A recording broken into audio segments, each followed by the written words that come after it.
Good evening. Good evening. Welcome to our 6th annual virtual town hall. I'm County Executive Barry Glassman, and welcome this evening to the Chesapeake Theater at Harford Community College. We are here this evening to hear your priorities for the next county budget. I'd like to thank Harford County Cable Network for broadcasting this meeting live on the county website. We have with us this evening my Director of Administration, Billy Boniface, Budget Chief Kim Spence, Robbie Sandless, the County Treasurer, and Larry Richardson.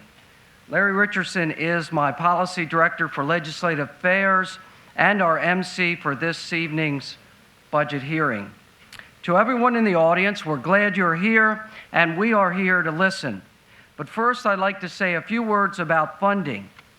The vast majority of the funding for the county budget comes from local taxpayers. We call this our general fund revenue. And where does this money go? Historically, about half of the money goes to Harford County Public Schools. The school board decides how to spend its money, but I'm proud that we have provided enough funding to raise teacher salaries in each of the 5 consecutive years. And all of our teachers will be caught up this year on salary steps missed during the Great Recession. In fact, our $10.7 million increase for education this year was the 4th highest among the state's 24 jurisdictions. I was in Annapolis this afternoon on the school construction House Bill 1 to testify in support to bring additional construction funds to Harford County. Initially, just the first blush of the state budget, this year's increase from the state for local education funding in Harford County should be about $6.2 million, and that would include the Bridge to Kerwin funding for this year. The other half of the county revenue goes towards everything else, including public safety, libraries, parks, fighting the opioid epidemic, and services for senior citizens with disabilities and our homeless population. I have also provided over the last 5 years, we have started a new pay plan for our deputies and our correctional officers. I hope to complete that pay plan this year in the upcoming budget. I would also like to clear up some rumors about the county's fund balance. Of the total $136 million fund balance, all but $20 million is committed to future obligations. This includes environmental mandates and state mandates. Remember, the rain tax went away, but Maryland counties, Harford County, still has to fund our stormwater obligations.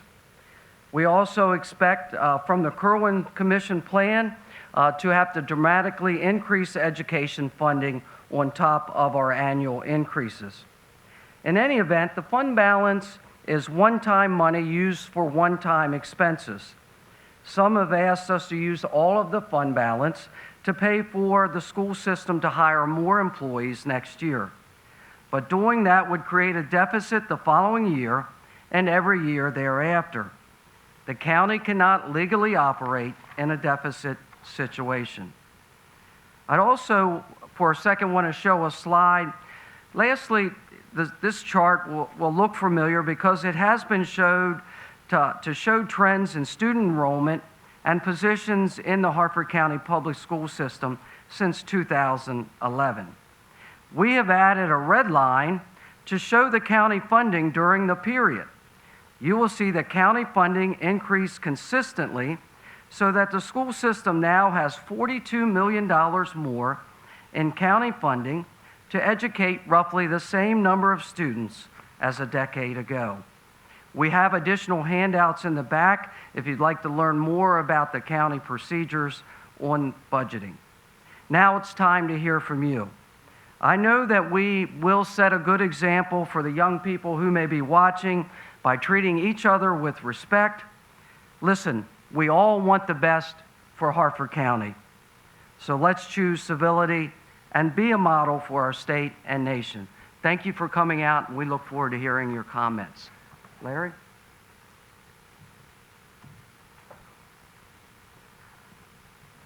Ladies and gentlemen, good evening. Thank you all very much for coming. As the county executive noted, my name is Larry Richardson. It's kind of been noted that I have a great face for radio and a great voice for pantomime. So hopefully, though, that doesn't upset you too much and we do get through this tonight. Just a brief overview of the process we're going to use in our virtual town hall format. First, we're going to hear from those of you that have signed up to speak tonight. We'll then be going to report on some of the comments we've received by email, social media. We have a dedicated phone line. We'll then switch back to hear from the live audience. So we'll be rotating that back and forth through the course of the evening. For those of you on the county website, the contact information should be at the base of the screen, should be on the screen if you can see it now. So when I call your name, please come to the mic. I will make every effort humanly possible to not butcher your name. Unfortunately, I will sometimes do that. If I do, I apologize in advance. Don't throw anything at me, please. For those of you that have signed up individually, you'll each have 2 minutes. If you're representing a group, you'll be given 3 minutes. We do have a timer. Given the crowd tonight, we expect a lot of comments tonight, so we want to make sure we can keep on track with our time. When you hear if you're speaking, you hear the timer go off, please wrap up your comments, and I'll just give you a brief reminder on that. So with that, we can get started. The first individual I'd like to ask to the microphone, Crystal Ruffennacht.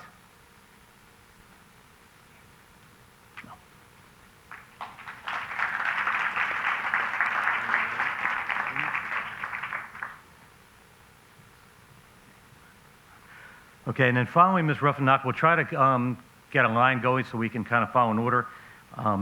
After that would be Mike Montevello.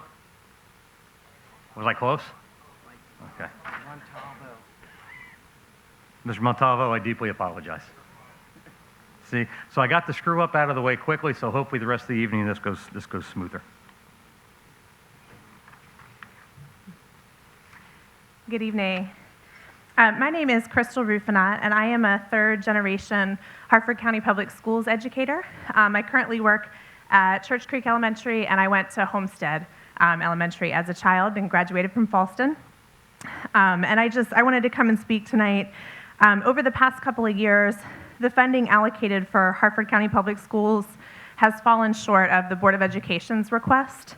And while I'm grateful for this opportunity to offer input, the teachers that are here tonight want the opportunity to have a conversation with you. And we know that you speak to various groups, but we really want the chance to be able to have a conversation with you. You know that we're going to come to ask for more funding for our kids.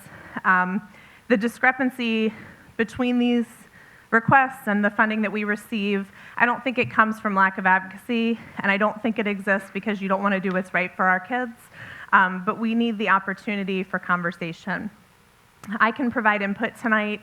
A lot of people can provide input tonight, but input can be ignored. Conversation allows both you as our county executive and educators who experience the impact of funding every day to share with and respond to one another, to ask questions, to learn, to explain, and to move forward. We are ready to answer your hard questions. We're ready to engage with you, to share, to work together. But together, we do have the responsibility for providing for our kids and our youth. As a public school system, we educate everybody who comes through our doors. We educate students who encounter few, if any, challenges learning, and we also educate students with learning disabilities.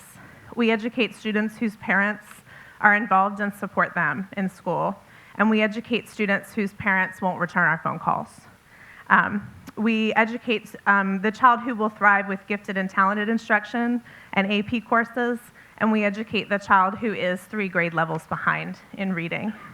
We educate students who are nurtured from birth, whose physical and emotional needs are met, but we also educate students who are neglected.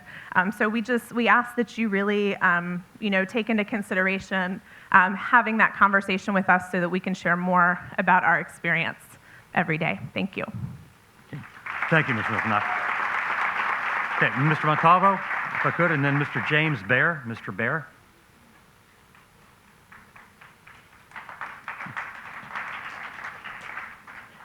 Good evening. My name is Michael Montalvo. I'm president of the Harford County Deputy Sheriff's Union. I represent approximately 275 sworn law enforcement deputies of the Harford County Sheriff's Office. A large group of our members is here with us tonight. First and foremost, we applaud the efforts of County Executive Glassman, who's made county employees a priority since taking office. You and Sheriff Gaylor have worked diligently with us to improve deputy salaries over the last several years, and we thank you both for that. In 2016, Sheriff Gaylor commissioned a salary study that revealed just how far the Sheriff's Office had fallen behind our counterparts in comparable jurisdictions across the state. Through a 2-year implementation, County Executive Glassman was able to fund salary increases, which greatly improved Sheriff's Office salaries. My hope, and our hope from everyone here, is that County Executive Glassman can fund the salary enhancements in Sheriff Gaylor's requested FY 2021 budget so that the Harford County Sheriff's Office can remain competitive with surrounding jurisdictions. Ours is not a job for the faint of heart, and none of us took our oath of office to serve and protect with illusions that we would be rich. But our salaries must remain competitive so that our brave men and women are fairly compensated, and so we can attract candidates that we might otherwise lose to surrounding jurisdictions.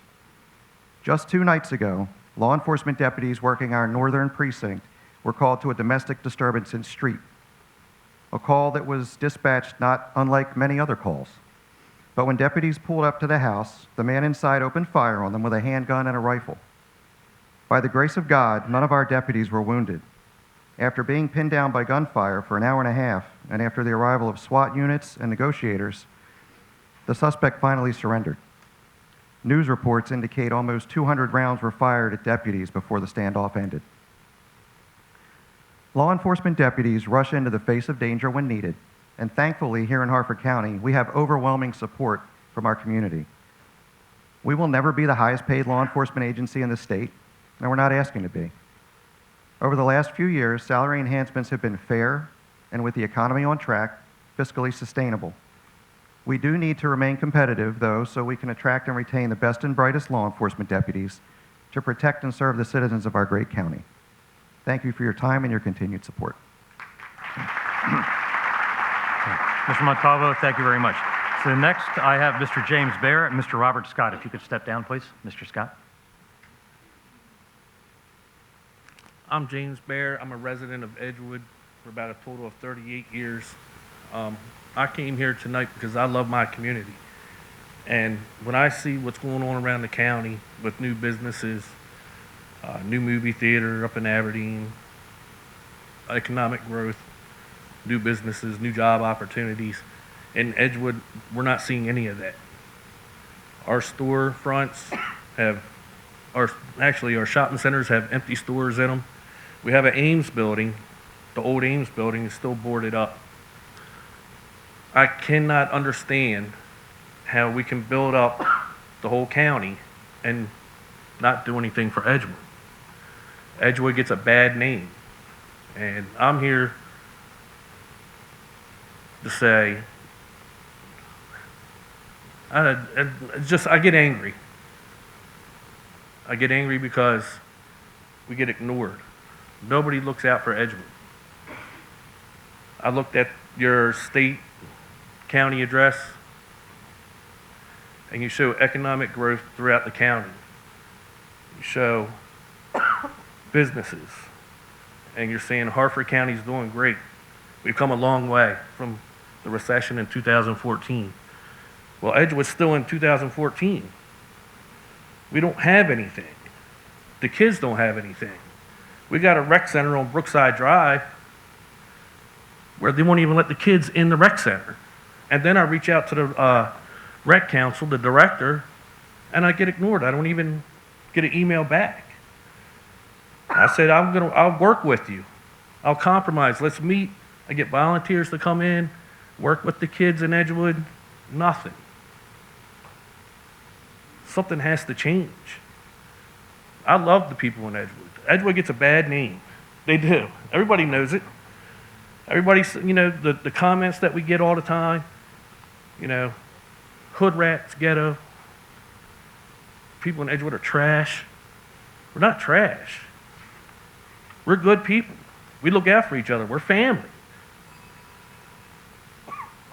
So I'm just trying to make a difference. I'm trying to get up here and try to get the community to come together. We need everybody in Harford County to come together and stop looking down on Edgewood and help build them up instead of beating them down. That's it. Okay, Mr. Bear, thank you very much. Okay, next up, I have Mr. Robert Scott. Ms. Michelle Lauterbach, if you could step down to the microphone for next. Hello, Mr. Glassman. Thank you so much for having this time. We can input into your budget. I do not envy your job or anyone's job sitting up there of allocating funds to go to certain organizations throughout the county. I'm here to encourage you to increase funding for Harford County Public Schools. I am a teacher at Heavenly Grace High School, and I just wanted to give a glimpse into what I have seen change over the past couple of years. I really do appreciate your efforts thus far over the past couple of years to continue to increase funding so that way our teachers that have lost steps in the recession have then gained them. And for that, we do thank you. But I believe there is more that we can be doing. I believe that we need to fund Superintendent Bolson's proposed budget so that way we can reinstate teachers in order to increase the number of teachers in our school that can have a positive impact on our students. Currently, with the staff cuts that we experienced last year, our school had lost 4 teaching positions. Those 4 teaching positions then have put a greater strain on the current teachers that we have in the building. Our class numbers have gone up. I even have a colleague of mine who teaches an AP course whose numbers should typically be on the smaller side. He's teaching 33 students in one class. And I believe that reinstating these teaching positions would make a great impact to our students and would make a great impact on our county. So again, I ask that you please fund the education's budget fully, and we thank you so much for taking this time and hearing us out. Thank you. And Mr. Scott, thank you very much. Ms. Lauterbach, next. Next, I'd like to ask Bang Tam Miller. Folks, one brief thing before we go further. Just like a reminder, if you do have your cell phones with you, if you could put them on vibrate, we'd appreciate it. Thank you. Ms. Lauterbach. My mic on? No, Ms. Lauterbach, and then Ms. Miller. I'm Michelle Lauterbach. I'm an employee of Harford County Public Library, and I am here to speak on behalf of the libraries. Both of my children grew up in the library. We went to programs in all of our branches and checked out armloads of books each time. As a Girl Scout leader, I used library resources to plan programs and gain information for badges. My son would have not gotten through some of his AP classes without the help of homework tutors that were free simply by entering a library card number. We have never had cable in my house, so DVDs were essential in our household for weekend entertainment. My introverted daughter, who struggled in middle school to speak to adults, found her voice and gained valuable social skills when I insisted she speak to our great staff, the librarians in the CERC department. Libraries are essential to my family, and they are essential to all communities. Going off script, Mr. Bear, I'm not sure where you're sitting, but the Bright Star in Edgewood is the library branch.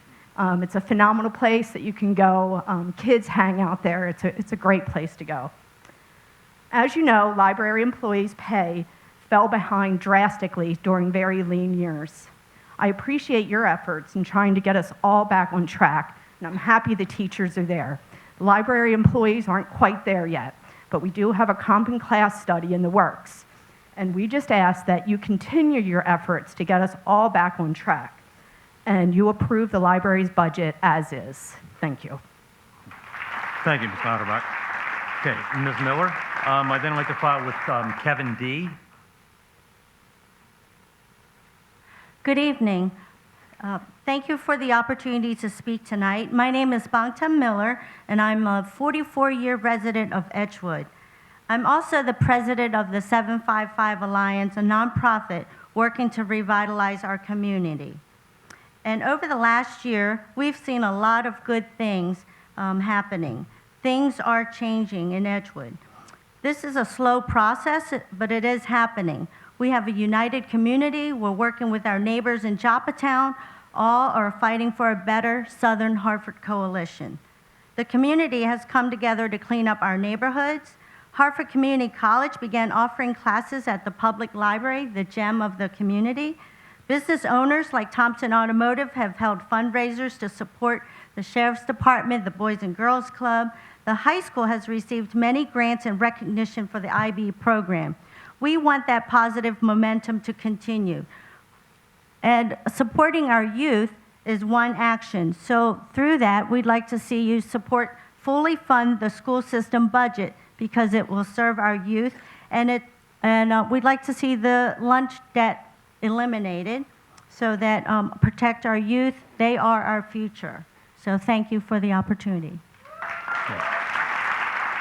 Ms. Miller, thank you very much. Kevin D., you are next, and I'd like to ask Danielle Betzoller, please step down, please. Hi, my name's Kevin D, and I'm gonna talk about how my library is very important to me. So recently, I just got a book, and I can't put it down. So my mom, one night I was reading, and my mom forced me to go to bed because I was reading too much. So, I even thought about reading without her permission in the middle of the night. But, I didn't, unfortunately. So, I'm like in the middle of my book, and it's pretty interesting. And that's why I love my library.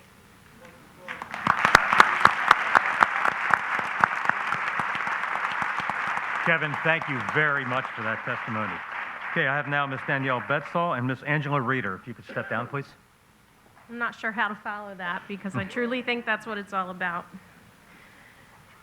Good evening. My name is Danielle Betzoll. I am the proud president of CATSPA, the Association of Harford County Administrative, Technical, and Supervisory Professionals. I am also the supervisor of transportation, and most importantly, I am a parent of children that are currently in high school, middle school, and elementary school in our school system.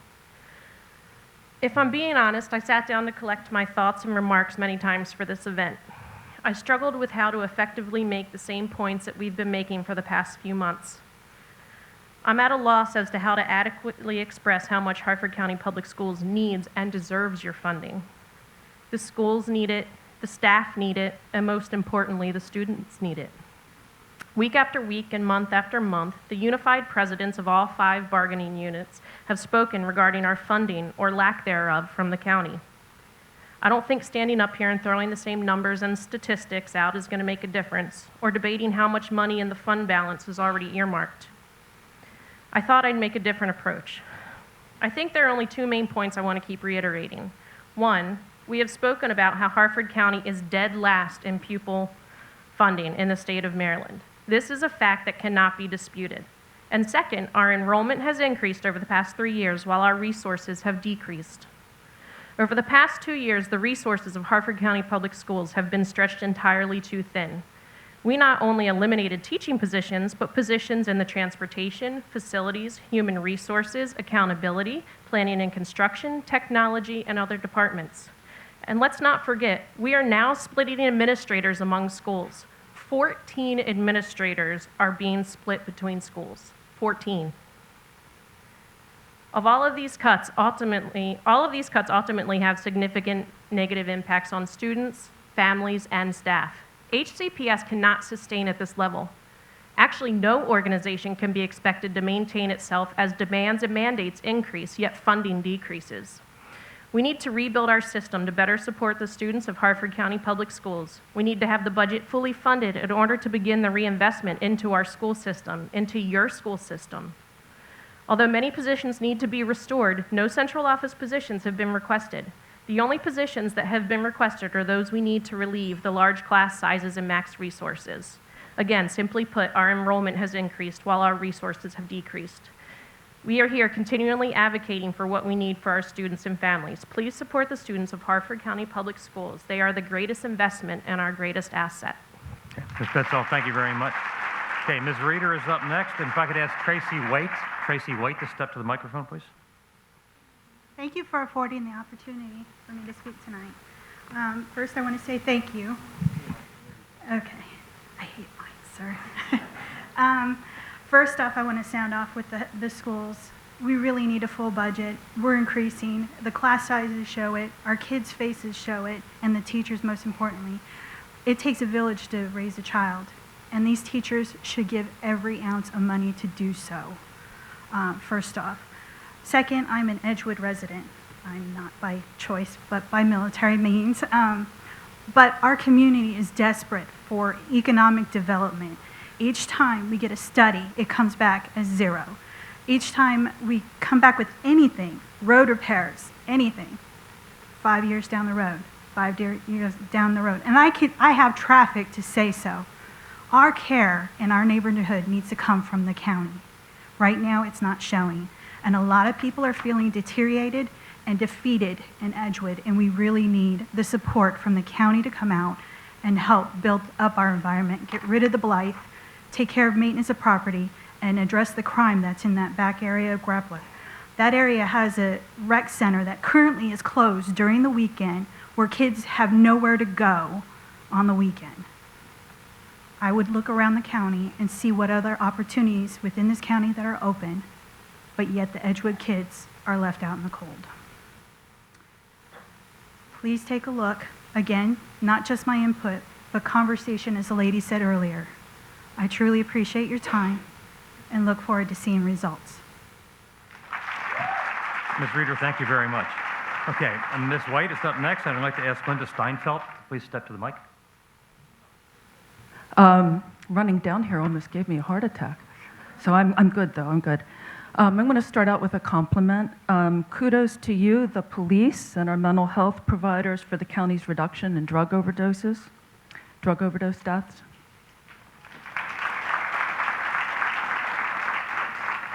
Now the concern. I'm truly disgusted that my county's funding for public education is the lowest in the state. My suggestion, and I have 2 suggestions, is that we should all suffer and benefit at the same rate. If per pupil spending is the lowest in the state, then police salaries, county executive salary, government salaries should all be the lowest in the state. Likewise, if they are the highest in the state, then everybody should have the highest in the state, all proportionate. I also want to say that over 400 Harford County citizens have signed a petition, this is on a different subject, signed a petition opposing the Abingdon Business Park development, which will result in the destruction of 326 acre forest in Abingdon. Yet, the Planning and Zoning Department has used its discretion to grant exemptions which benefit a developer and an owner who don't even live in this county, rather than supporting the will of the citizens. So I want to suggest that if more money is needed for the police and the schools, which I believe it is, then at least some of that money should come from Planning and Zoning's budget. Thank you. Ms. White, thank you very much.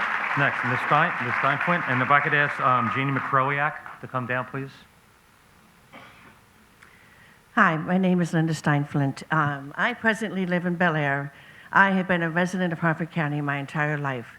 I graduated from Edgewood Senior High School in 1981. You do the math, you can figure that out. Harford County has such a wealth of resources in our county.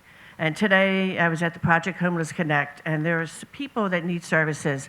And we have so many nonprofits and organizations that have stepped up in our community to help and do what's needed. And we have many citizens willing to volunteer. But also at the same time, I'm hearing all this talk about education. Even when I was in school, pay raises was an issue. You can raise teachers' pay a lot of money, and higher than what they are now, and they're still going to be asking for more money. I, as a resident of this county, I cannot afford my taxes to be raised. More than 50% of our budget go into education. We need to pay our teachers, and we pay them what we are, but the quality of the output, the quality of the students that are coming out of our schools, speaks a lot. And with Kerwin that's coming, the Senate President himself has said, they're looking for other ways to tax and to find revenue. Where we need to be looking at is the accountability of the superintendent looking at that budget a little bit more, because there is some wasteful spending in that budget when you talk with the staff. There needs to be more reach out to the other county, state senators and delegates, not Harford County. The other counties are the ones that they are influencing the less money being given to Harford County. You look at the top 3 counties that are getting a lot of money for education, and they have no performance like Harford County does. It speaks volumes. And even Delegate Cassidy said that the way we fund education needs to change, because we cannot keep throwing more money. If I can't afford my taxes to be raised, I know many other people that I'm friends with, and that in the community that I serve, because I do a lot of volunteering, they cannot afford the taxes to be raised at the expense of our roads and the services like our library and that kind of thing. So I'm advocating, I know it's an unpopular thing, but we do not need more money than what we are paying now to go to education. Hold the school board accountable, and hold the delegates and legislators of the other counties accountable as well for giving funding. Thank you. Okay. Ms. Steinfeld, thank you very much. Okay, Ms. McCroyak, did I get that right? No. How bad? You were a little bit close. My name's Jeannie McCoviak. Koviak. Okay. First, I want to like just... this. Okay, if I could just, Donna Woodfield, if I could have you come down, please. Okay. Yes, ma'am. So, my new favorite color is red, because I am proud to be sharing this color with all of you who deserve what you get and much more. Followed closely by blue. I'm a teacher at Edgewood Middle School, as well as a parent of 2 Harford County Public School students. It is wonderful that the county thinks that they are fully funding our schools. However, speaking as someone on the front lines, I assure you, you are not. As a teacher teaching not only in the lowest per pupil funded county, but also a school in the lowest socioeconomic area, I have little resources and lots of students, most of whom are in crisis. I invite you to visit my classroom to see the reality of underfunding. Realities like my co-taught special ed class that has 27 students, 18 of which have individualized education plans. We did not get to a point of cutting teachers and administrators and hiring non-certified people to teach because we are well funded. Thank you for clearing up that there's only $136 million of the fund balance that is spoken for, because that made it very clear that there's an additional $20 million that would be available for education, and should be. Thank you. Okay. Ms. McCroviak, thank you very much. Okay, Ms. Woodfield, I'd also like to ask Christy Smith to step down, please. Good evening to our Harford County Executive, Mr. Glassman, and I thank you for the opportunity to speak. I'm Donna Woodfield, President of Harford County Educational Services Council and a resident of Harford County for about 37 years. Many years ago, I used to believe that schools should not be burdened with socializing students, but stick to reading, writing, and arithmetic. But boy, have times changed. Again this year, my elementary school has a waiting list for students requesting mental health services, and this is only the second quarter. I've discovered that most schools across the county have waiting lists as well.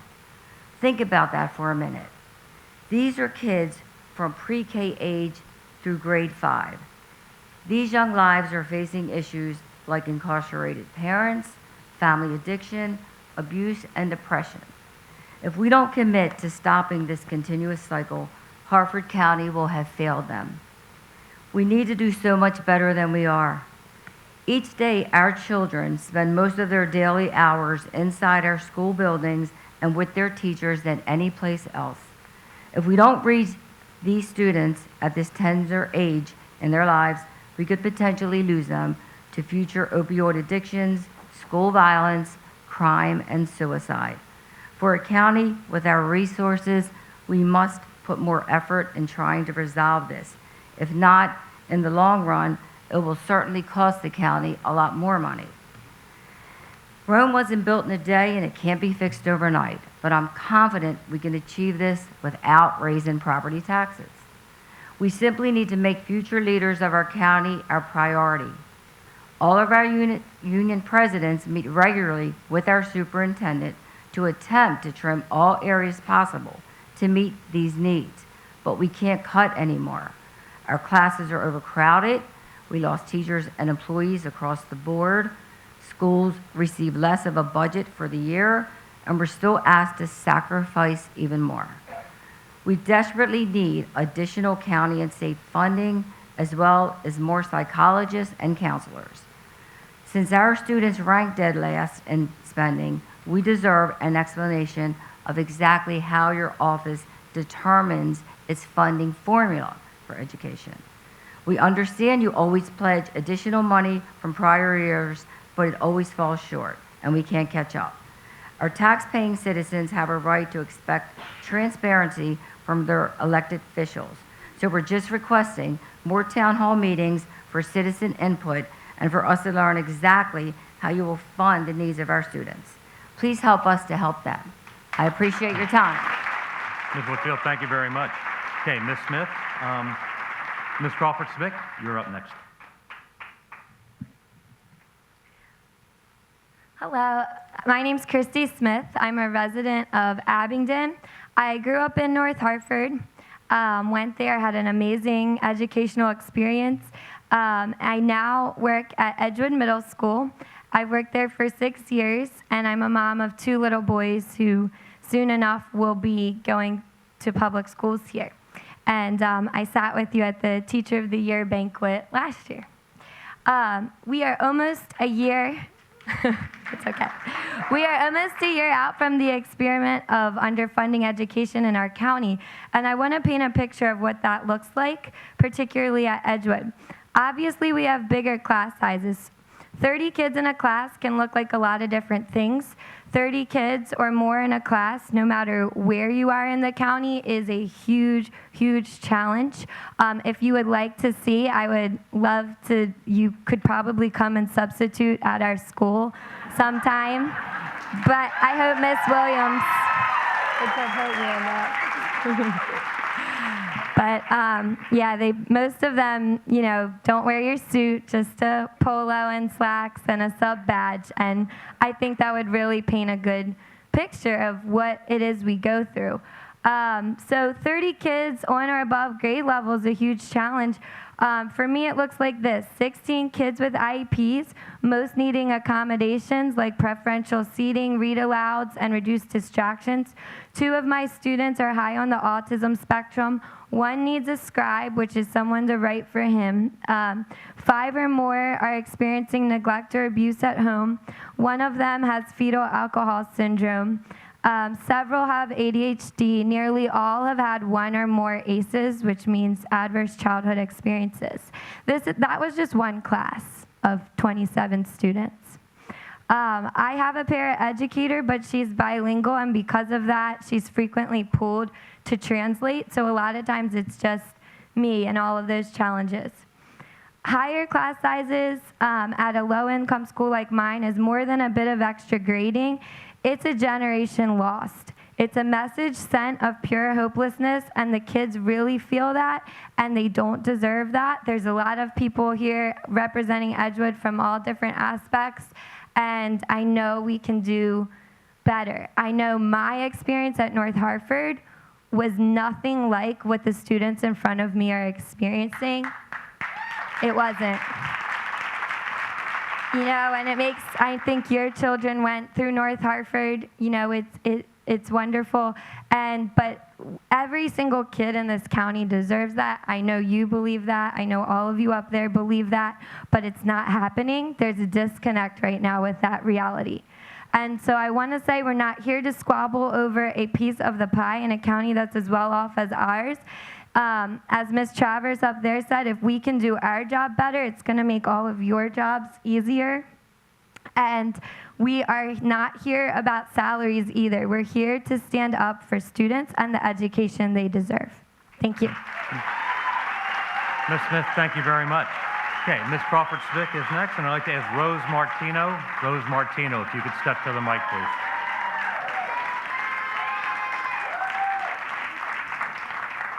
Hello. Good evening. My name is Christy Crawford-Smith, and I'm the proud president of the Harford County Education Association. I do want to point out that aside from being HCA president, I'm a Harford County resident, a property owner, a taxpayer, an educator, a PTA president, but more importantly, I am the proud parent of 3 Harford County public school students. I also want to point out that this room is full of red and blue, both amazing county entities that need to be funded. I am here to request that Harford County prioritize and invest in our schools. I recognize that the funding HCPS receives has increased each year in terms of dollars, but we are not keeping pace with the increased needs of our students and the increase in revenue Harford County receives each year. HCPS is not receiving their fair share of new revenue this county receives. We often hear that Harford County Public Schools receives 50% of Harford County revenue.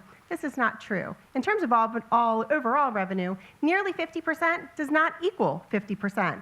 We're not talking about pennies.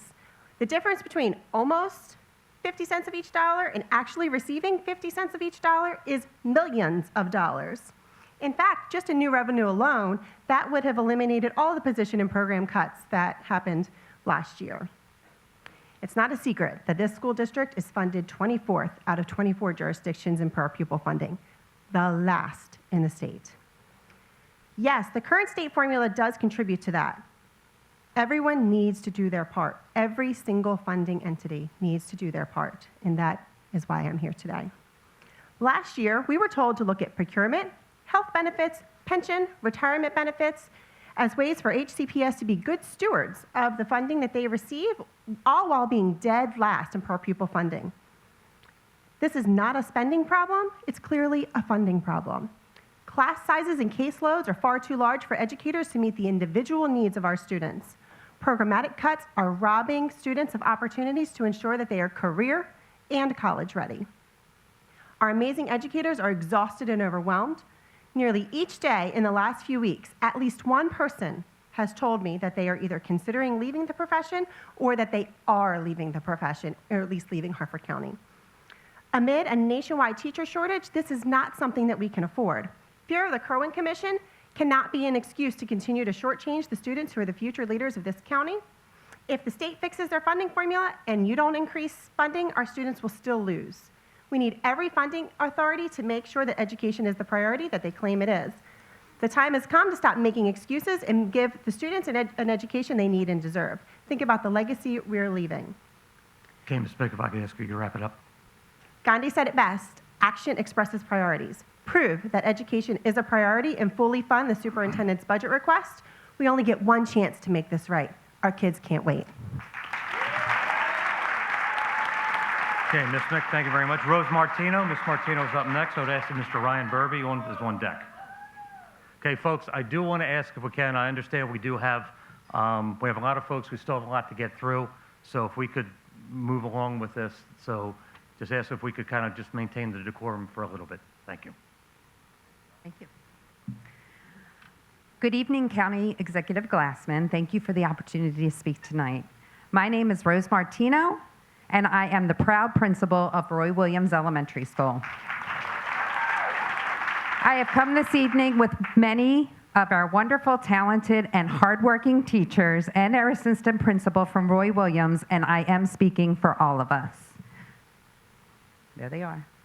Our teachers put in extremely long hours planning lessons, grading papers, inputting grades, meeting with their grade level teams to examine data and determining teaching implications, calling parents, parent conferences before and after school, planning and preparing for family nights, attending family nights, and taking an active role on one of the many goal teams that meets before and after school. I tell them constantly how much I value and appreciate their hard work and dedication to our students. However, they do not feel the same value from our county council and our county executive. How can you feel comfortable knowing the amount of time, energy, and sacrifices they make day in and day out and compensate them in dead last in the state of Maryland? It's important for all Harford County citizens to understand in fiscal year 2011, we had 5,231 teachers, and in fiscal year 2020, we have 4,727 teachers. In comparison, between fiscal year 2011 and fiscal year 20, Harford County Public Schools increased by 3,000 students. Yes, that's correct. Harford County decreased by 504 teachers, and while student enrollment increased by 3,000. Harford County's per pupil funding is lowest in the state. Is this how our county government rewards our hardworking and dedication of our staff and students? The difference between 24th and 23rd in the state is $194 per student.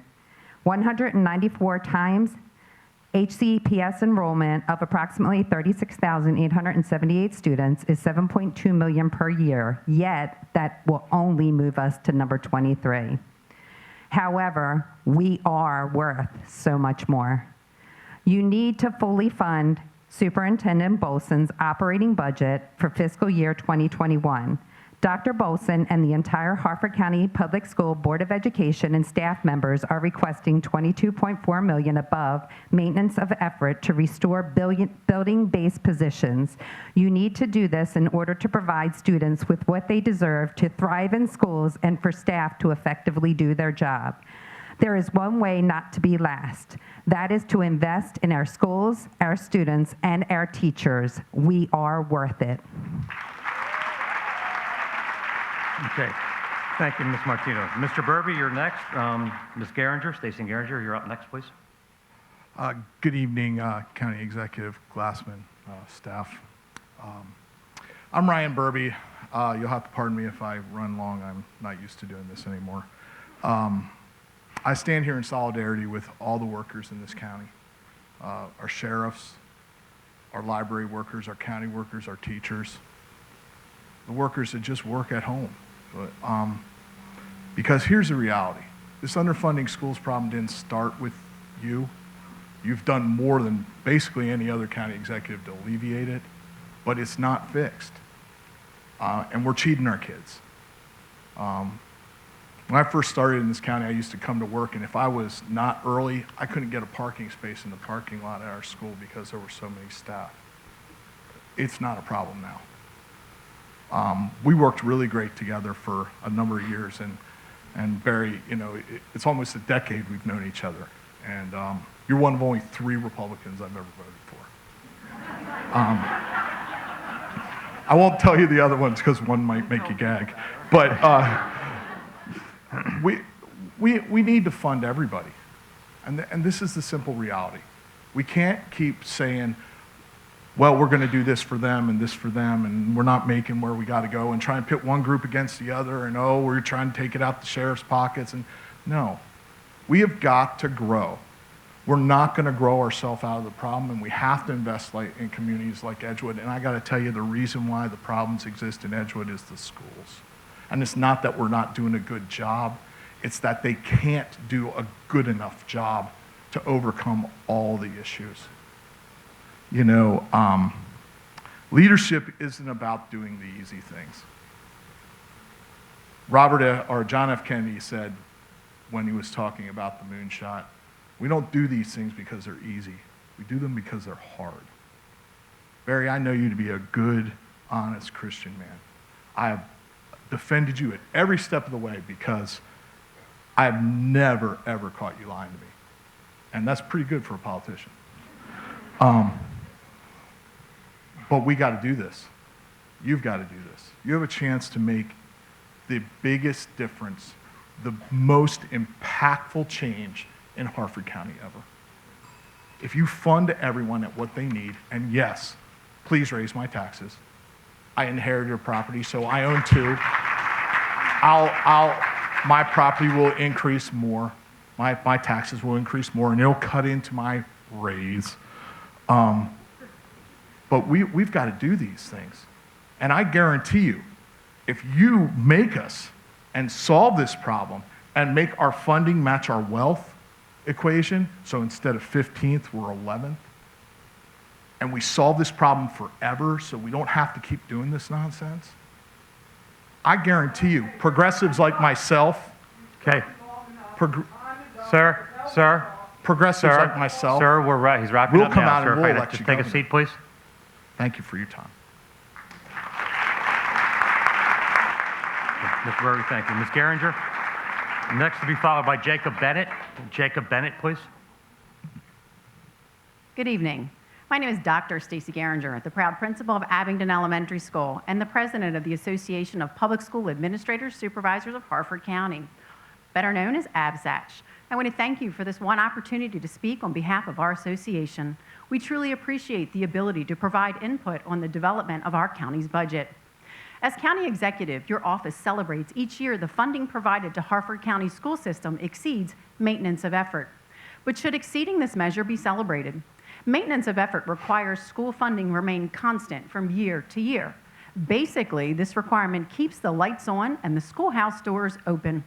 With the rising costs each year, maintenance of effort is the bare minimum to keep the school system running. Last spring, your office proudly announced the school system was awarded $10.7 million more than the maintenance of effort. As citizens, we need to ask ourselves, should awarding our children an amount that required 67 position reductions be celebrated? What type of education do we want to provide our children? How do we want to invest our money? To reiterate, Gandhi said it best, action expresses priority. The Harford County school system is funded 24th out of 24, dead last in the state of Maryland. Currently, our per pupil county funding marks us 13th among our school systems in Maryland, while we pay taxes at a rate of 7th and 9th in Maryland. Harford County Public Schools student enrollment is larger now than it was back in 2011, and yet we are charged to service our children's mental health and well-being with nearly 500 less adults. Against best educational practice recommendations, our children are learning in large environments. Imagine 25% of our middle school classes exceeds 30 students. With such large classes, our educators are struggling to establish and cultivate meaningful relationships with students, which compromises their ability to meet the diverse needs of our children. Our high school students this year have access to 339 fewer programs. Our administrators, as noted prior, are split between schools, which compromises student safety and negatively impacts the day-to-day operations of our schools. Data illustrates our number of English language learners continue to increase. More of our students require special ed services. Our students' needs are more intense, and many of our students struggle with the effects of adverse childhood experiences. Now more than ever, we need to work together as leaders in Harford County. We need to take action. We need to reinvest in our education here. We need the fiscal resources in our operating budget to hire personnel who can support the development of our students. We need to invest in our future, which begins with our children. Thank you. Thank you, Ms. Geringer. Okay, Jacob Bennett. Mr. Bennett. Hello, Barry Glassman. My name's Jacob Bennett. A lot of other people will share with you data and information. I just wanted to take some time for you to get to know me better as one of your citizens. I am a homeowner. I am an Eagle Scout from Troop 777. I'm a Harford County native, grandson of a dairy farmer, and proud kindergarten teacher at Havre Grace Elementary School. I'm also the son of an abusive alcoholic. I entered kindergarten not knowing any of my numbers, any of my letters, any of my shapes. I didn't know my birthday. I didn't know my address. I didn't know my phone number. Lunch was my only meal of the day. I thought breakfast was a Christmas thing. I would come home and I would hide in the storm drain in front of my house, even in the winter, because I knew it was safer there until my dad got home than in my house with my mom. The only reason I'm all those things I said first and not an overdose in this county or someone in jail is because my principal recognized who I was, acknowledged who I was, and made sure I knew I wasn't the poor choices of my mother. My assistant principal would remember my birthday and bring me a gift or sneak me a snack on a day where I was having a hard time. My teachers recognized me and valued me and appreciated me and made me feel special and made me feel like Ring Factory Elementary School was a place I belonged and that I could be valued. When I left Ring Factory Elementary School, I promised myself that I would be for children one day what they had been for me. But since I graduated from high school, we've lost 500 teaching positions. And I'll tell you this, it is really hard to serve kids when we have 500 less coworkers than we used to. It's really hard to serve kids when we can't provide them the programs they deserve. I work hard, Barry Glassman. I work really hard. This is what I was born to do. But I can't do it alone, and I lay in bed at night, and I cannot sleep because I think about the kids who are like me, who will not get what I got because the assistant principal split between 2 schools, or their principal's job has been doubled in workload, or their teacher doesn't have 16 kids in their class, they have 33, and all of a sudden they can't service each child individually like I was. And those kids aren't going to be the success stories I am. They're going to be more overdoses. They're going to be more work for our police force. They're going to be less business-inclined citizens, and it's going to hurt us in the long run. You know, research shows for every $1 you spend on education, you save $4 everywhere else. Take care of kids and allow yourself to sleep easy at night. Mr. Bennett, thank you very much. Okay, folks, what I want to do right now is we've also been taking a lot of comments by email, through Facebook, and through Twitter. So I want to just touch base briefly on some of the ones we've received so far. You know, we've had 2 comments on Twitter from the Aberdeen Activity Center. One came in from Michelle H. Please commit to funding the design for the Aberdeen Activity Center in this year's budget and construction of next year's budget. It would be a great resource for our town. Thank you. We've had several comments on Facebook as well about the Activity Center. Peggy N. noted that during the budget process, please put the Aberdeen Activity Center as your #1 priority for design this year and construction to follow immediately. We've also had comments relative to Homestead Wakefield Elementary School in a building. Samantha S. wrote HWES needs a new building ASAP. The school is at 114% capacity. Our students have less technology available to them than other students, and class sizes are keeping our students from receiving the education they deserve. A number of other emails have come in regarding the library. I know we've had folks speak earlier tonight on that. Patty S. wrote, Dear Mr. Glassman, please don't cut funding to the library, or if you do, not too much. We love the library. Ever since my oldest was a baby, I would go to the library at least once a week. I think books will make a comeback real soon. Please hang tough on this issue. From someone that spent most of his time with a BlackBerry and a flip phone, trust me, I understand that feeling. Several folks also wrote to talk about increased funding for libraries, especially to address compression issues. We've others talked about the value of the library for citizens of all ages. Carolyn C. wrote, my husband and I are both retired and living on fixed incomes, and we enjoy the services offered by the libraries. It's heartwarming to see little children in rapt attention during story time and older children researching school projects and reading for pleasure. I see many children who are homeschooled using the treasure trove of library resources. In your budget, consider all the possibilities available to our citizens through our libraries. We had additional emails relative to the Aberdeen Center. Crystal M. noted the Aberdeen community is hopeful for a dedicated Aberdeen Activity Center. Please commit to funding the design for the Activity Center in this year's budget and construction in next year's budget. Okay, we've also had, regarding education, we've received 6 emails. For example, Becca G. wrote, what is more important than the education and job preparation of Harford County's children? Route 40 corridor schools in particular need more teachers, smaller class sizes, and mentor programs to help at-risk students. We've received a number of other ones, so I know we are closing in on the end of the clock. I do want to make note that for everyone who has submitted anything to us, either by email, which you can continue to do at iGovHarford, at iGovHarford, iGovHarfordCountyMD.gov. We're also Facebook, Harford County's Virtual Town Hall, Twitter, iGovHarford. And while we're here tonight for live only, by phone you can call in comments. We have operators standing by at 443-412-2700. That's 443-412-2700. Call now. Operators are standing by.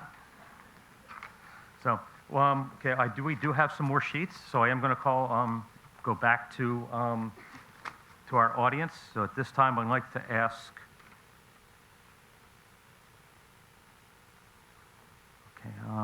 I have Josie Cosgrove, I believe it is. And then if I could have waiting in the wings, Cindy Popper.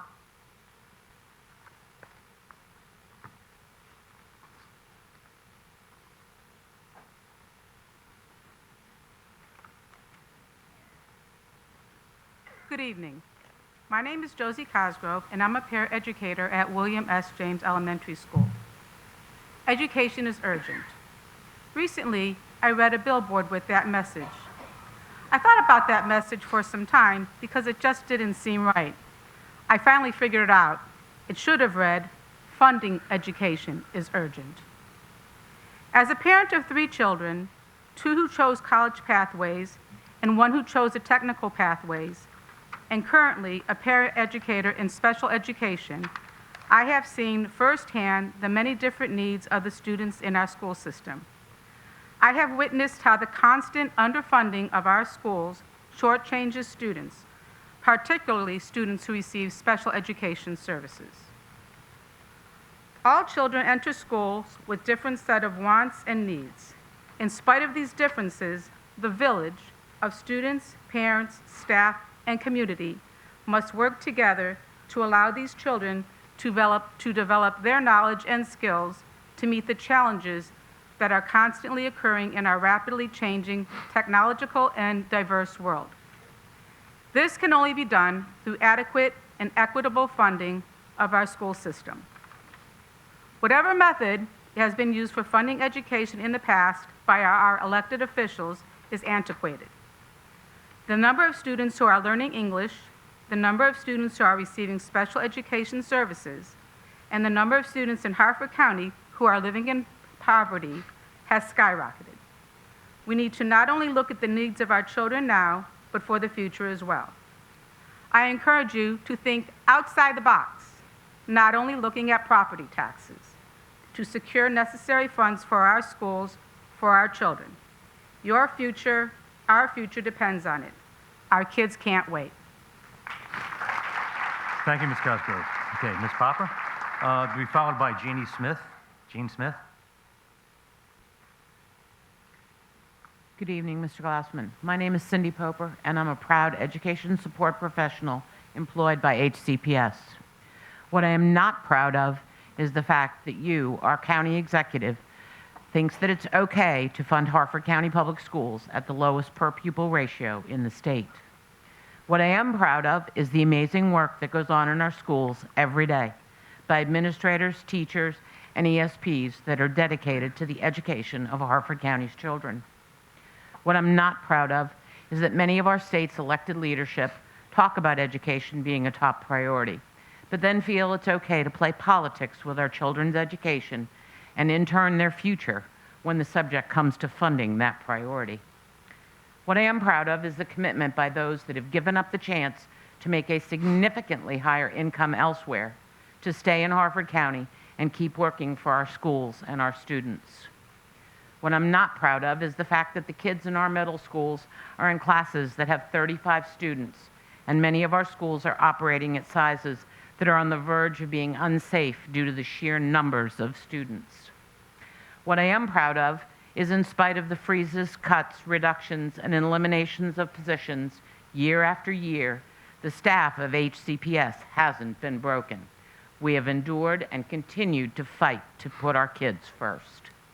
What I'm not proud of is that our kids are in middle and high school today, will not and cannot be able to keep pace with their counterparts in other states because of the massive program and course offering cuts that HCPS has had to make.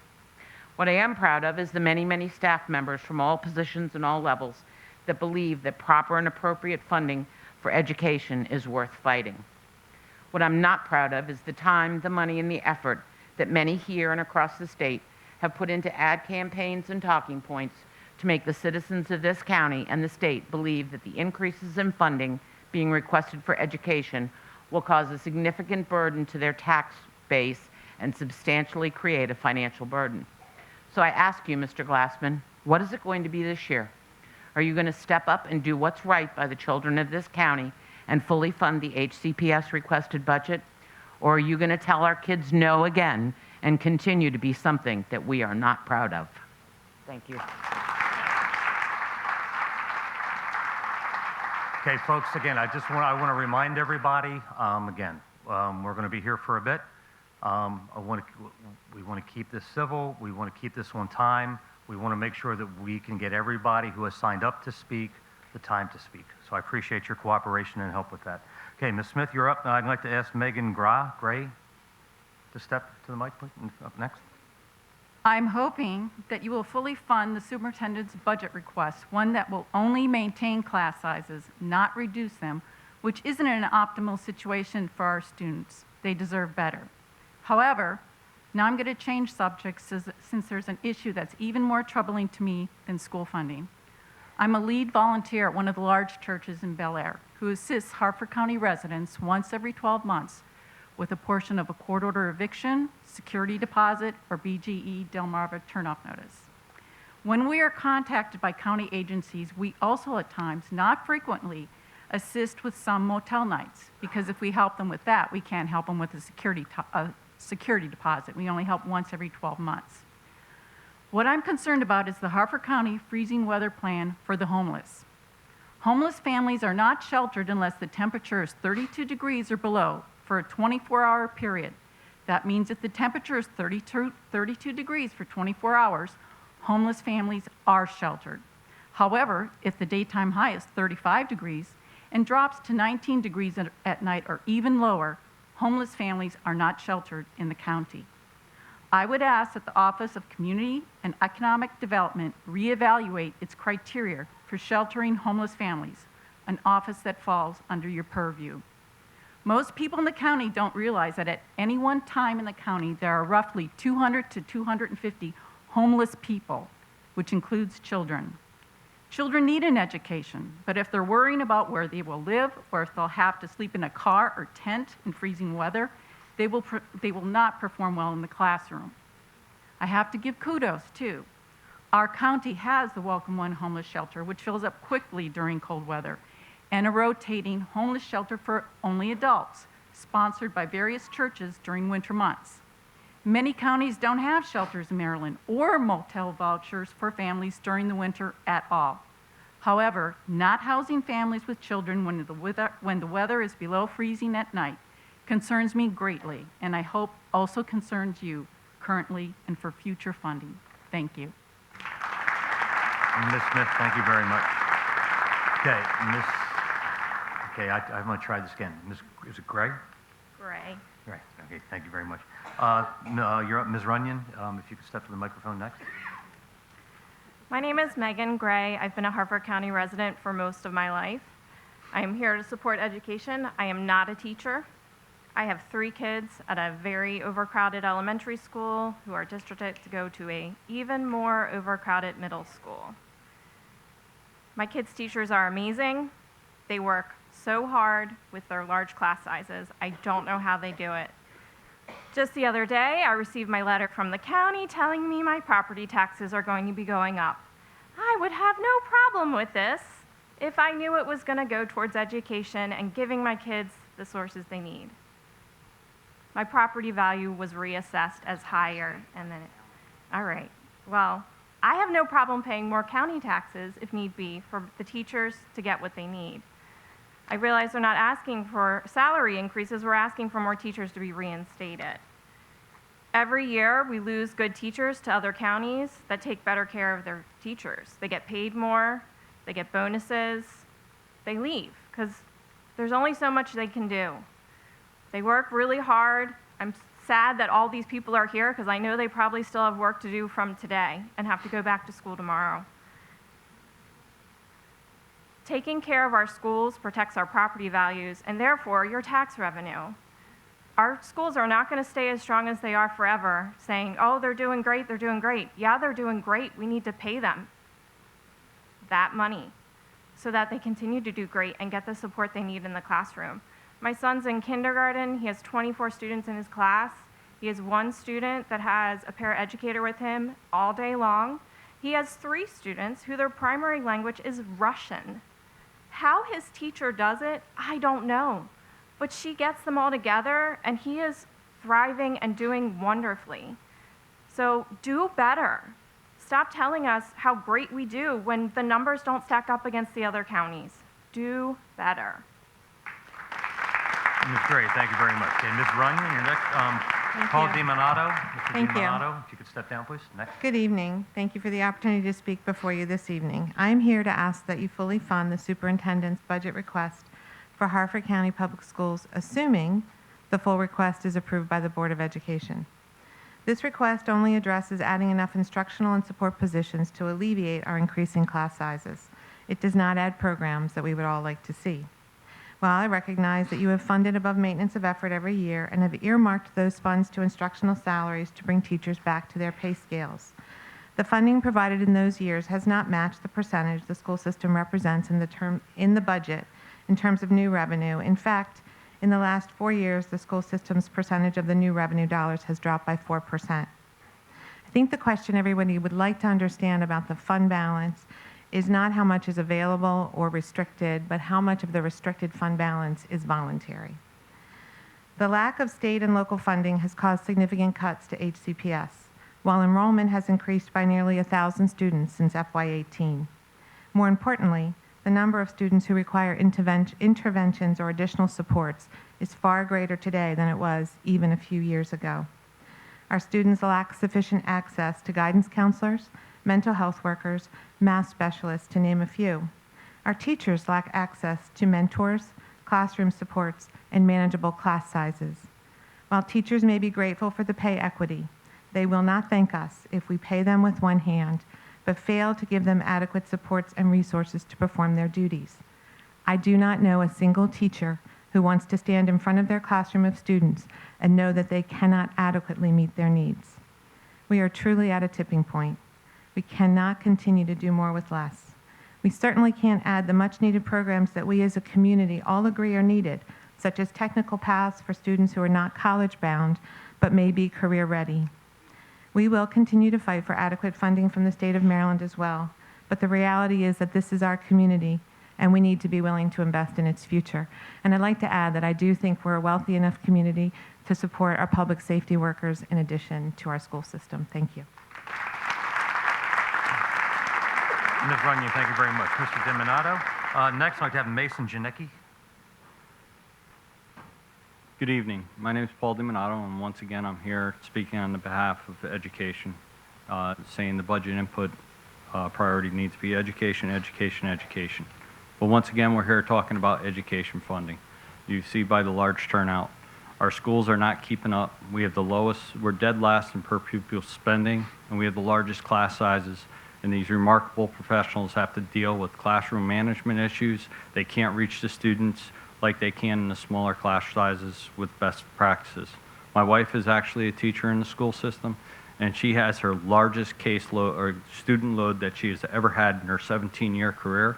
She's spending her weekends grading tests and coursework, and she said she has the highest amount of IEPs where all of the responsibilities are teacher-centered. She's just exhausted. She's at a point where she is one of those teachers that is talking about leaving. I hear the politicians and I hear everybody say, Harford County education, our test scores are 7th in the state. We have a good value, bargain. The citizens are getting a good bang for the buck and a good investment. Well, test scores are a lagging indicator.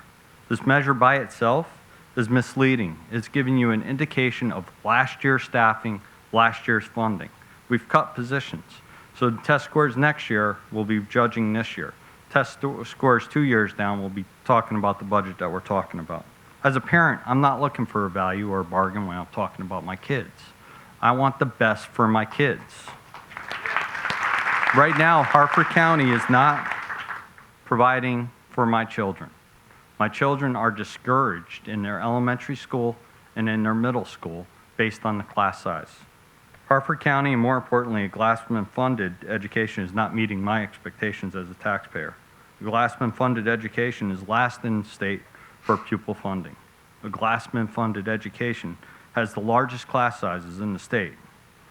Glassman-funded education, as you heard, had all of those course offerings for high school cut. So it's no frills, it's basic. A Glassman-funded education is a value, it's a bargain, it's cheap. I voted for you, Mr. Glassman, and I'm here to tell you unless things change, I will not vote for you again if you seek statewide office. I've lived in Harford County for 15 years, and I feel this might be my last year here if things don't change. I've spent my fall going to school open houses and real estate open houses. Please fully fund the budget request by the Board of Ed. Ms. DiMonato, thank you very much. Next, I have Mr. Mason Janicki, followed by, I believe it to be Amelia Walker. Hello, I am Mason Janicki. I currently attend North Harford Middle School. I'm in 7th grade. Some of my classes have 35 to 37 kids per class in them trying to learn. Our pod of 3 classes have to share 1 laptop cart with less than 25 working computers.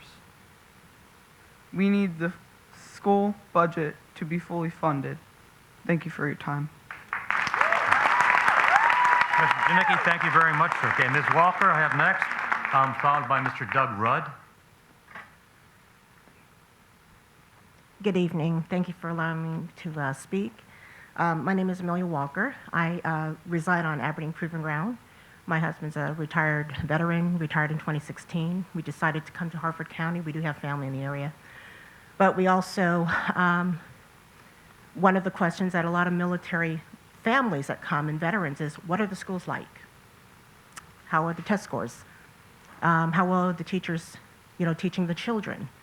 And when we came here, it was important that my husband and I, knowing that we were going to retire here and now invest ourselves here, and I have 2 children in middle school in Harford County, is to also get involved. So I've, been a PTA member and officer, and I volunteer and, do as much as I can to support these amazing teachers. I've been able to go in the schools and see what they do on day in, day out, and I don't, like I've said before, I don't know how they do it. I look at it as a fact of, your military community that's there. I know we have the federal impact aid studies and things done like that, because I know there's no tax revenue when you have federal installation. But APG is growing, which means more potential possible residents in Harford County, hopefully more income being reinvested. That's more potential voters. So these are things that, as a military community, that we are paying attention to. And I also want to say that my sons come home and express how they're feeling at the school. They're feeling the stress of the cuts that are happening in school. My son, I asked him, he was struggling in math. He says, the teacher doesn't have time to teach me everything, so I don't ask questions. And that teacher has an aide, and she's the only one out of 4 classes that has a class that has an aide. So he's not getting the help and assistance that he needs, and it's not purposefully, it's because there's 10 other students out of 30 students in that class that need help. They only help who they can in that 45 to hour time period. Other things that we've contemplated is, should we then send our kids to private school versus homeschool? A lot of parents ask that because they're wondering what's going on in the public schools. So it's so important to fund our county properly, so these children will come back and reinvest in our community when they become adults. I had a young lady, I had counted out paper change to her. She could not give me the correct change back. And she was working as a high schooler in a local food restaurant. We don't want that to happen to our young people. So it says on here that there's a rainy day fund. I think we've hit a rainy day. Thank you. Okay, Ms. Walker, thank you very much. Okay. Mr. Rudd?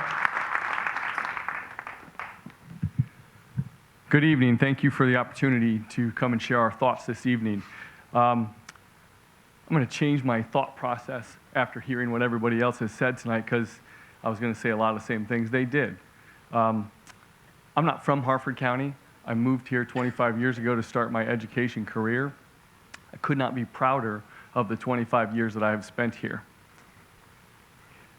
I came from New York.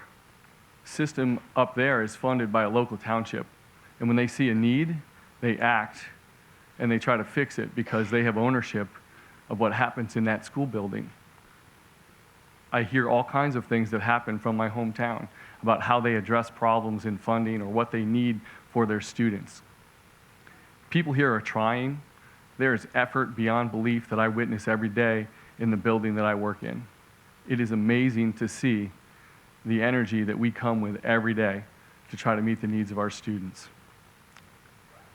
The biggest thing that we can do is provide love and support for them. I swore to myself when I moved here, 3 years, get tenure, get established, go back to New York. I fell in love with the school system here. I have a son that's a freshman, a daughter that's a sixth grader. 25 years. I'm beginning to ask myself, what's going to be available for my daughter when she's in high school? What courses are being cut every day, every year, that students had 25 years ago that my daughter's not going to have access to? Governing is choosing. Please choose our children. Thank you for your time. Okay, Mr. Rudd, thank you very much. Okay, what I'd like to do is step back for a moment. We've had some additional phone calls and emails come in. I'd just like to recognize those. We had Richard B., Jenny L., and Charlie C. all called to request funding for a community center in Aberdeen. Dan D. of Bel Air called to express his gratitude for the quality of the county's library system. We received some emails. J.D. of Aberdeen wrote that the county's top funding priority should be managing retiree obligations, funding parks and rec programs, and ag preservation. Also, the county should consider centralized purchasing for EMS and local volunteer fire companies to take advantage of economies of scale. Jennifer S. had emailed in that she recently moved to the county because of the good school system and feels the school system should pay teachers more and hire more teachers and mental health professionals. Mary Ellen D. of Aberdeen wrote to thank the county for past support of the Aberdeen Library and asked for continued funding for library system programs. Facebook comments have come in. Robin L. posted that funding should be increased for public school facilities, technology, and resources. Sarah P. posted that she moved to Harford County for the school system and she wants smaller class sizes, additional technology, and teacher salary increases. We have also received Twitter. Jen M. tweeted that she is grateful for county support of the library system and to continue prioritize the library system in the budget. Katie M. and Loretta S. also tweeted their support for the library system. So I'd like to go back now to, we have a few more names of folks that have signed up, so I'd like to, we can get to these now. I believe Eileen Robertson. Hopefully I'm reading that correctly. Ms. Robertson, if you are here, could be followed by Ty Robertshaw.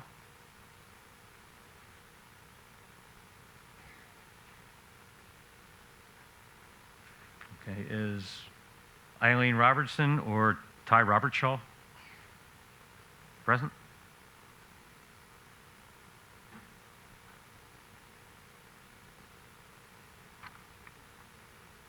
Okay. Danielle Bennett. Is there a Ms. Danielle Bennett? Oh, okay. Danielle Bennett, come on down.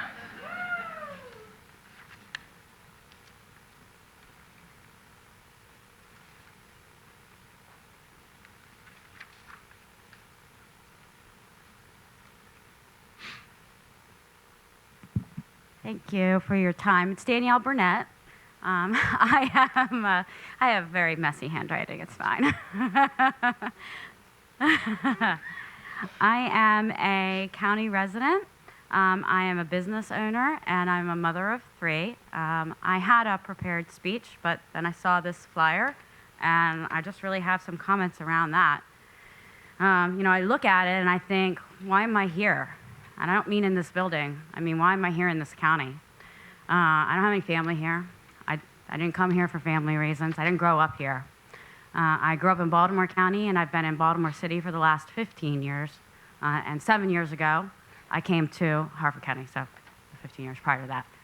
7 years ago, I came to Harford County because I had a child.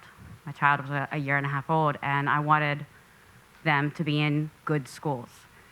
So, you know, I don't think 7 years ago, had I known that the per pupil funding was going to be the lowest of all of the counties in the state, that I would have chosen Harford County. I mean, why wouldn't I have been looking in Howard County then? You know, you say that Harford County Public Schools has received more than an equivalent share since 2009. You point out that, 50% of the spending goes to the schools. Great. Okay, well, if that's the case, then why are so many of the schools over capacity or close to over capacity?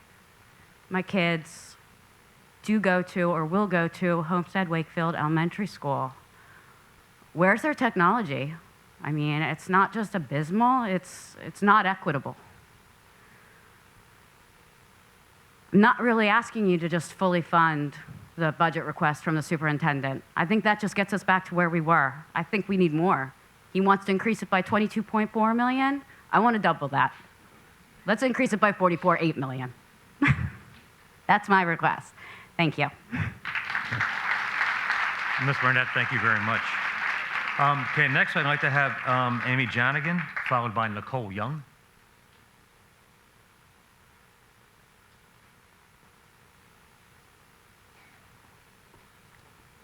Hello, thanks for having us tonight. I'd like you to look at the first 4 rows of our wonderful sheriff's office here. There's 27 of them. Imagine they're all 6 years old and they all have their hand up with an important question about the lesson they just learned. You're up there by yourself, one teacher. How do you get to them all? Thank you for your service, by the way. It's a challenge, and that's 27. That's smaller than most of the elementary school class sizes that we see. I'm a parent of 3 sons in the school system, 1 in 6th grade, and 2 in 6th grade and 1 in 1st grade.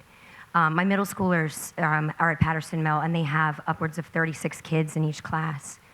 The technology needs need to be increased there too, so there's definitely gaps. In the elementary school, we're in an aging facility. There's lots of needs for, class sizes are one, but it's definitely just very concerning that, each year it's getting worse, and I see it, just the progression of having kids in schools for 7 years. And I think that when we look at the enrollment numbers that are going up, so we went up like 611 kids from last year to this year, and we just don't have the funding, and so how are they going to squeeze that budget in? If you look at the pure pupil funding, even at position 24, that's $13,000 a year for kids, and that extra 611 kids is over $8 million. Where's that money coming from? So the maintenance of effort isn't going to get them there when the school system continues to grow. And I think we all know in this room that the 24 out of 24 is not the county's fault. The state funding formulas, unfortunately, are not favorable to Harford County. But I think as a county, we need to step up and we need to say, okay, we know that we're not getting it. We can't just finger point around. We need to step up and and make the effort to not give our kids last. They don't deserve last. You look at the reputation of Harford County, and their schools were seen as great. I grew up in the Harford County school system. What I went through is not the same that my kids are going through now. I definitely see the class sizes, the issues, the things that we're dealing with and struggling with are very different.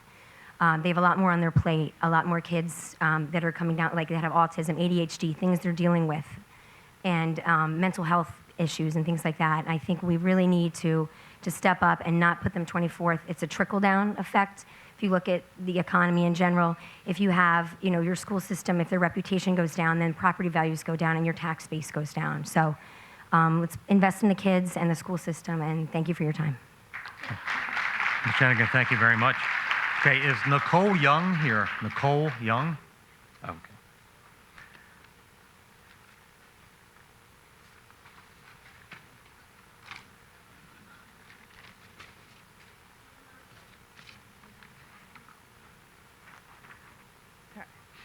Good evening. My name is Nicole Young. I'm a mother of a 1st grader, Olivia, and a veteran teacher at Southampton Middle School. I'm here tonight to advocate for the fulfillment of Dr. Bolson's budgetary requests. Having lost 7 classroom positions this past year, it was heartbreaking at the end of last school year, seeing so many of my friends leave Southampton. We're like the proverbial duck, appears calm above the water, but the deeper you look, the more you see those links scrambling.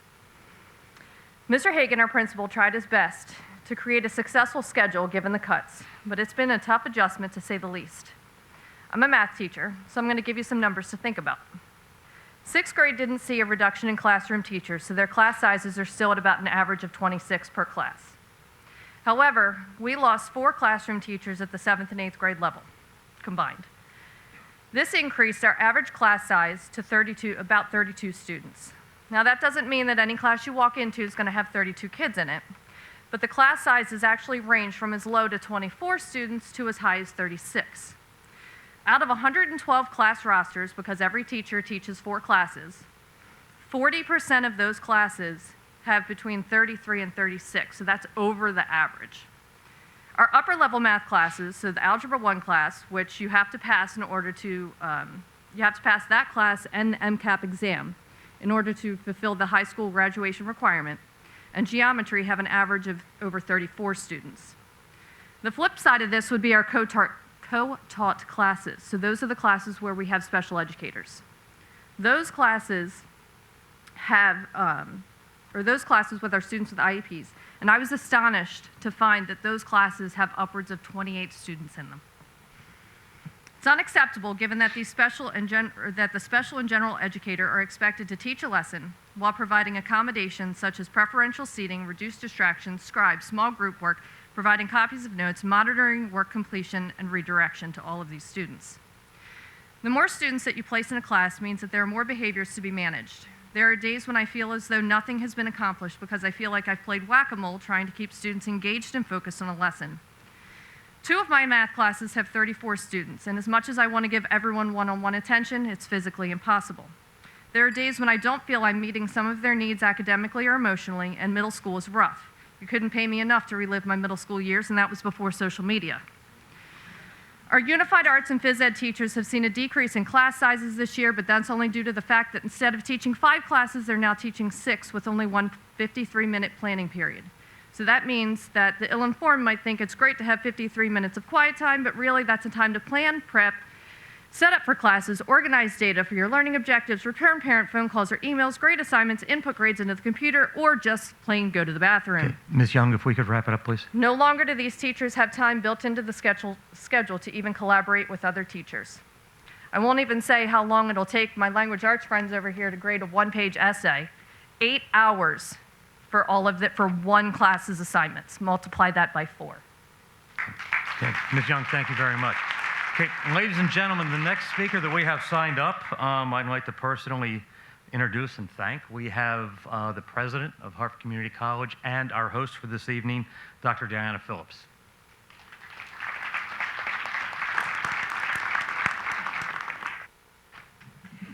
Thank you very much, County Executive Glassman. My appreciation for allowing us to host this wonderful event. I want to say thank you to everybody in the room for being here tonight. This is an example of democracy in our country, and this is exactly the place that we need to be, having an engaging conversation about how do we best serve the needs of our entire community. So thank you for being here and being participants in our country's democracy. To you, County Executive, thank you. I want to say I really appreciate being a partner with you in this community. I appreciate that you're funding our Sheriff's Department because a couple of weeks ago, we turned a corner and we had to reach out to the Sheriff's Department, and they were here on this campus in minutes to help ensure our safety.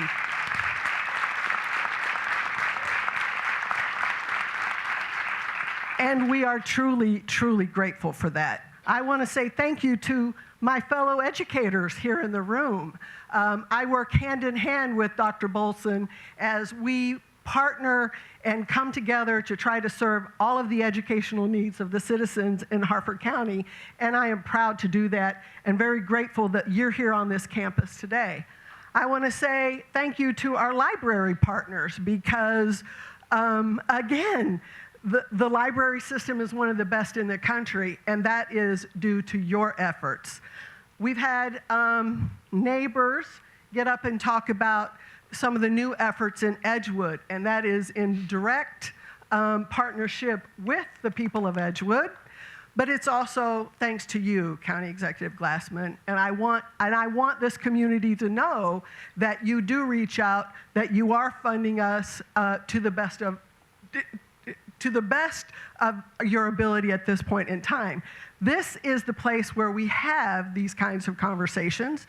A community college, we are this community's college, and we're proud to be here with you, and we're proud to partner with you. Thank you all very much.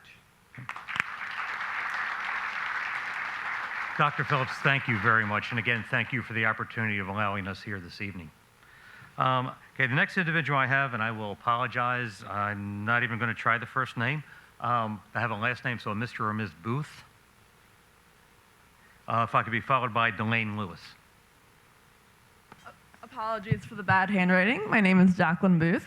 I also, too, thank you for the opportunity to speak and voice what I want our county to be in the future.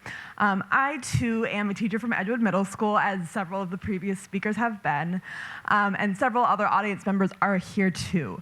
I have grown up in this county. I went to Prospect Mill, I went to Southampton, I was the second class graduating from the SMA.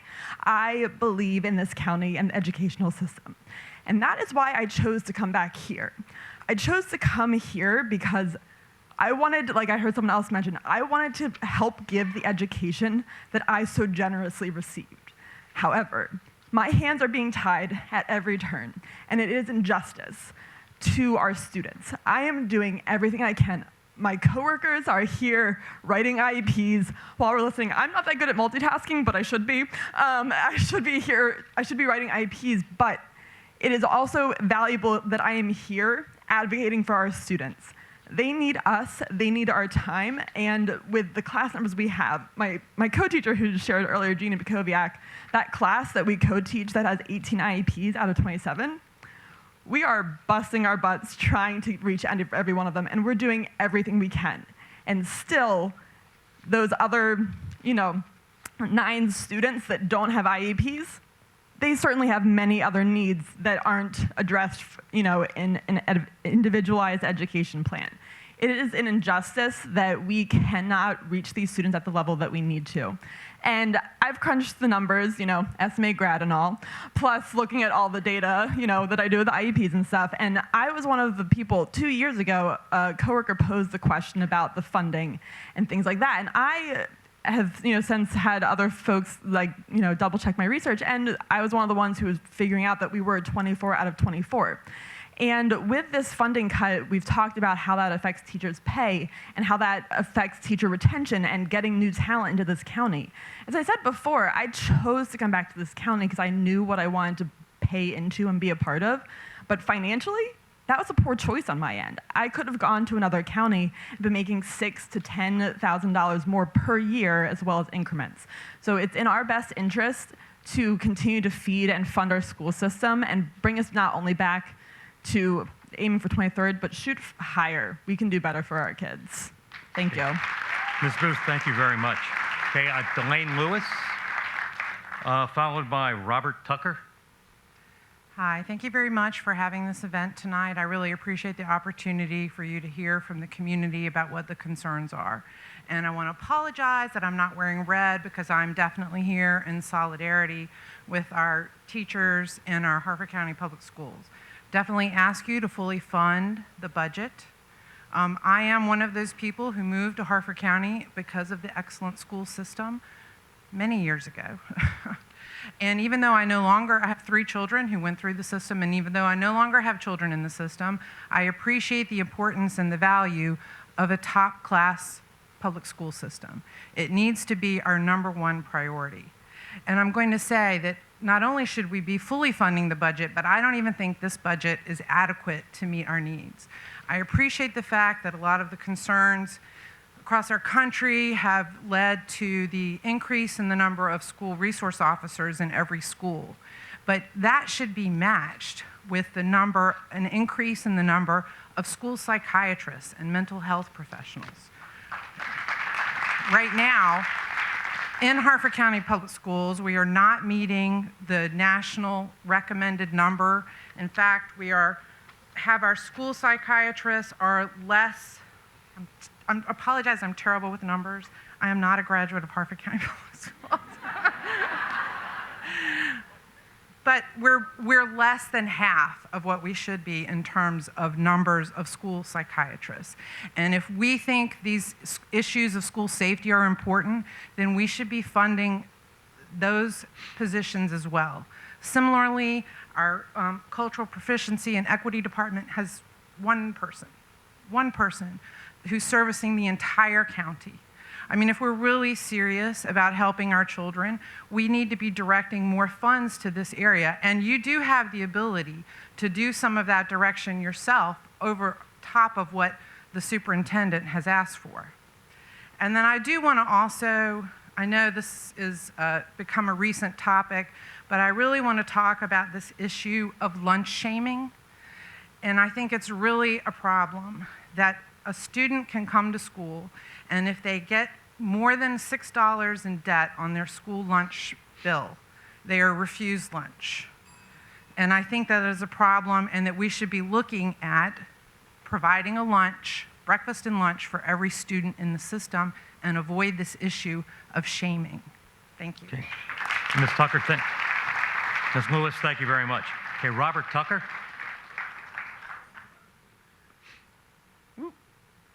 Hi there, my name is Rob Tucker. I am a member of the board of HCEA and a drama teacher at Edgewood High School. Go Rams. Isn't it wonderful to be living here? I mean, like here in this county. Without divulging too much of my personal finances, I am a proud homeowner here in Harford County. I paid about twice as much for my Cracker Jack box in Bell Camp as my sister did for her mansion in the wealthy Syracuse suburb of Manlius, New York. My parents and siblings, all product of Central New York's depressed economy, balked when I stated the price of my home, but I knew something they did not know. I knew that getting to call myself a citizen of this county was a privilege that I would gladly pay dearly for. Because here in Harford County, I can expect the best. I can expect the best from my politicians. I can expect the best from my sheriff's office, and I get it. And I expect the best from my schools. It's good to live here. Things are so good, it's easy to perceive that being a citizen of Harford County means we already get the best. But I'm a public school teacher and I know better. Our teachers are drowning. Today I was forced to have a simultaneous conversation with one child about Gay Straight Alliance funding, one child about one child going through a literal mental health crisis, proctor my own midterm exam for a class of 34, and endure 2 students inquiring last minute about their quarter grades after they had finished their midterms. That does not make me feel privileged.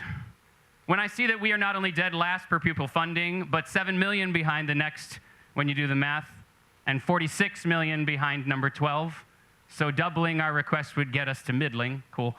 500 less teacher positions since 2011, when in the last 3 years we have seen the population explode to record numbers, children working in schools with molds, teachers routinely working in classes packed to the brim with well over 30 of our babies who all need love and knowledge that we're there to provide for them. That does not make me feel appreciated. Here's a quick list of the courses that have ceased to exist since I began my career here 8 years ago. Humanities, communications, SAT prep, this is Edgewood High School specifically.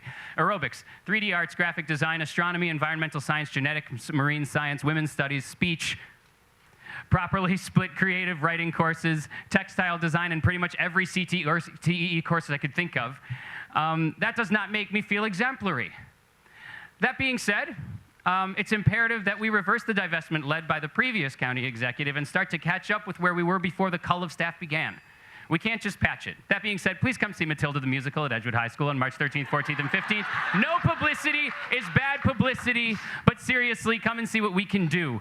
You're going to see some amazing children do some amazing things, and I believe that you would be inspired to give us just a little bit more. Our children can't wait because they are now. Do you want to feel exemplary? Then I ask you to fully fund the superintendent's request. Thank you so much. See you guys. Ms. Tucker, thank you very much. Okay, ladies and gentlemen, that concludes our speakers for this evening. I want to thank you all for attending. Now I want to turn it back over to the county executive for some closing remarks. Thank you all very much. Thank you all. I'm not going to talk that quick. I don't know if I can, but very good. Thank you very much. Thank you all for coming out this evening. I want you to know if you think of something over the next few days, we're going to keep the email chains open, Facebook, Twitter accounts open for another week or so. So continue to send comments. Our email is always open for comments. And for the folks at home, I know there's still some of my senior citizens that like to drop a first-class letter to me, and that is welcome too. I still get mail, and I love to get mail. Listen, I will review all your comments in preparing the budget over the next few months as we begin to set our priorities and get our final revenue estimates and look at our expenditures from last year. And it is, I will spend a few sleepless nights also when we finally figure out how we're going to manage and balance the budget. Unlike the state and the federal government, the county has to adopt a balanced budget at the end of June. So finally, thanks again for coming out. I want to thank my good friend, Dr. Phillips, and thank Harford Community College for hosting us this evening. To my friends at Harford Cable Network for broadcasting live to the folks at home. Video of this event will be available later on HCN's website. So good night, drive safe, and be safe. God bless you.